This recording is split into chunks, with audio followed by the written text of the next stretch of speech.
Lan Wangji's heartbeat stopped, and even his breath seemed to vanish. The sunlight filtered through the treetops, casting shifting shadows that swayed with the breeze, dazzlingly white and blinding to the eyes. Perhaps it was due to these bright specks that Lan Wangji took a light breath and closed his eyes. The wind ceased, leaves stilled, and all was silent. A low chuckle broke the tranquility. Upon opening his eyes, Lan Wangji saw Wei Wuxian trembling with laughter as he crawled away. Following Wei Wuxian's gaze, Lan Wangji looked down and saw a large centipede on his chest, its numerous legs wriggling in the air, and part of its body had already disappeared into his clothes. His slender fingers gently pinched the tail of the large centipede, carefully placing it on a green leaf beside him. His movements were calm, his eyelids slightly lowered, and his gaze swept faintly back to Wei Wuxian. Little old-fashioned, are not afraid of bugs. Seeing his clean and scholarly demeanor, cultivated with music, chess, calligraphy, and painting from a young age, never having dirtied his fingers or kept crickets, Wei Wuxian had thought that an unexpected insect would surely frighten him. He was hoping to see little old-fashioned lose his composure and dignity. Wei Wuxian, who had half of his body already crawled away, grudgingly moved back, staring at Lan Wangji's expressionless face, trying to see if it was an act. But it didn't seem like it. Well, he hadn't been afraid of the snake last time either. Both times he hadn't been scared. Wei Wuxian pouted. Boring. Lan Wangji, unfazed, asked in return, Are you afraid? Wei Wuxian was taken aback, then thought for a moment. Ordinary bugs don't scare me, but those big, hairy spiders are especially disgusting. It seemed to trigger some unpleasant memory as Wei Wuxian closed his eyes and shook his head. Suddenly, Lan Wangji called out, Wei Yung. The deep, magnetic voice made his heart tremble slightly. Then, he was pulled closer by Lan Wangji, who tugged at his sleeve. Under the long, dark eyelashes, Lan Wangji's glassy eyes flickered with a faint light, carrying a sense of words left unsaid. Lan Wangji's hand lightly closed around his, fingers gently scratching his palm, causing a tingling sensation that made Wei Wuxian involuntarily look down. A large spider with 8 legs lay in his palm, each of its pitch-black eyes reflecting one Wei Wuxian. Its hairy, long, black legs were treading on the tender skin of his palm. Ah! Wei Wuxian's arms and legs flailed in the air, his body becoming a blur as he was horrified, as if he was the 8-legged spider he had tossed into the sky. Be careful! The branch cracked with 2 sharp sounds.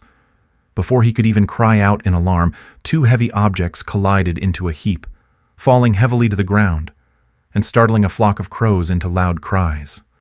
A few wild rabbits perked up their ears, lifted their front legs, and poked their heads out of the grass, staring at the heavy objects for a moment. Then, with their fluffy tails bobbing, they ran off into the distance. Wei Wuxian, with a bird's nest atop his head, tried to sit up, feeling dizzy. Leaves fluttered down all around him. Lan Zhan. Lan Wangji lay beneath him, having taken nearly the full impact of their fall.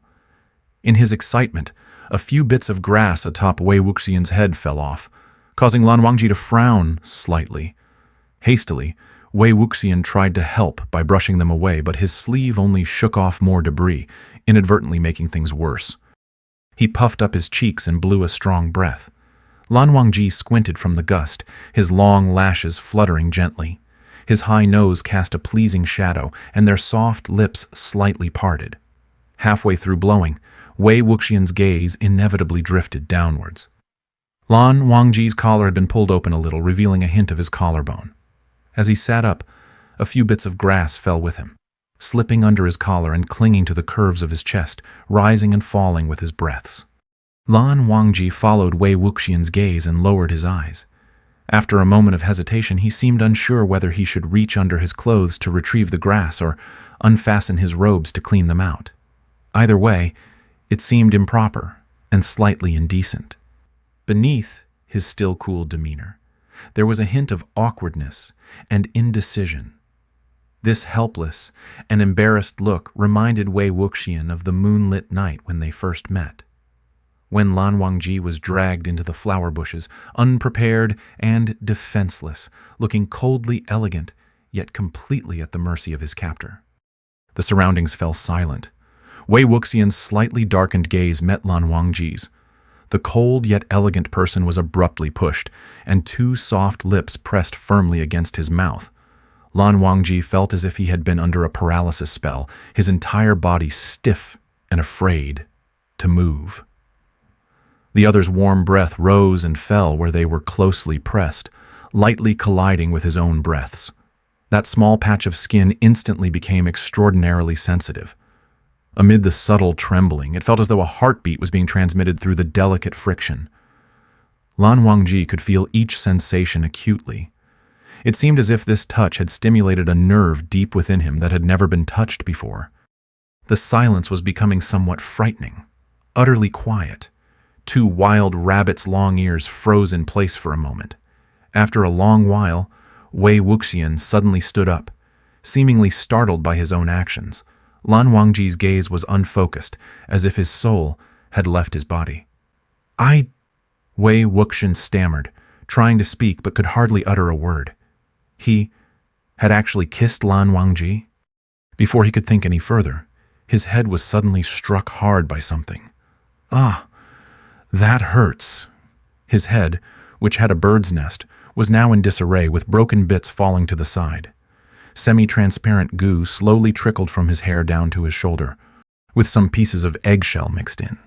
Feeling that things were going awry, he turned his head and saw angry bird mother and father flapping their wings. They squawked a few times, and their sharp beaks pecked at him furiously like a storm. Little old-fashioned, run! On the stone path, several figures in white robes were walking slowly. At the front was a middle-aged man, followed by a group of young men who were evidently brought to Yunshan for instruction. The middle-aged man had met Lan Wangji before, and whenever he mentioned him, he couldn't help but praise him.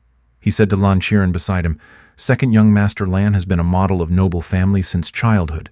With his natural talent, he is already a standout among his peers and will surely achieve great things in the future. Now that he has got married, he is sure to be even more steady and reliable." Upon saying this, he turned to the young men following him and instructed, "When you meet second young Master Lan later, you must humbly seek his guidance and learn well from him." Understood? The group of young men responded in unison. "Yes." Lan Qiren stroked his beard and smiled, his face full of pride. Suddenly birds flew wildly from the back mountain forest, the tree branches rustled, and two flustered figures tumbled over the white wall in a hurry. One of them urged, "Little old-fashioned, hurry up! Haven't you climbed a wall before? If your uncle sees us, he will surely slice me into pieces." The other person seemed hesitant and said, "Why climb the wall? There's a main gate over there." Thinking it over, the first person said, "That seems to make sense." The other one shook his head and said, "You've done too many guilty things." Without needing to look, it was easy to guess who they were. The joy on Lan Qiren's face faded like the tide, and he sternly stopped the two. Wei Wuxian, with egg liquid on his head, panted for breath. The eggshell fragments hanging from his hair swayed in the wind, making a ringing sound resembling wind chimes. At first glance, Lan Wangji still looked relatively tidy, with only a few bits of grass on him. However, somehow his forehead ribbon had a small, sticky clump of egg liquid on it, revealing that he had been involved in some mischief with Wei Wuxian. "Uncle." Lan Wangji, seeing Lan Qiren's expression, lowered his head and began to voluntarily confess his wrongdoing. The young men, who were ready to be compared to Lan Wangji, were all dumbfounded. They stared in astonishment as Wei Wuxian winked and made faces at Lan Wangji, trying to stop him from confessing. With every sentence Lan Qiren heard, he couldn't help but tug at his beard. By the end, there were no fully grown hairs left for him to pull, and with a darkened face, he sternly commanded, "To the ancestral hall." Wei Wuxian was reluctantly dragged away by Lan Wangji. As they walked farther away, Wei Wuxian's murmuring voice could be heard saying, "Little old-fashioned, you're just too upright. The old man hadn't even asked yet, and you already betrayed me. How can that be? If you keep being this honest, while doing mischievous things with me, we'll end up having to kneel until our knees wear through. Lan Wangji said, Wei Ying, you must not fool around. If you've made a mistake, you must take the initiative to confess.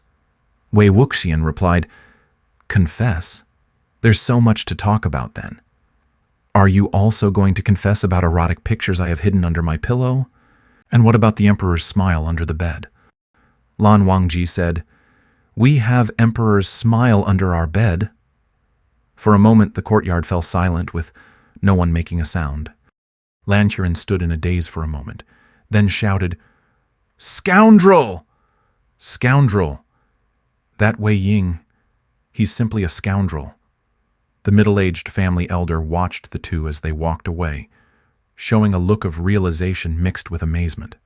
I've long heard that the principal disciple from the Yunmeng Jiang sect has been extraordinary from a young age. Now it seems his talents are indeed amazing. Indeed amazing.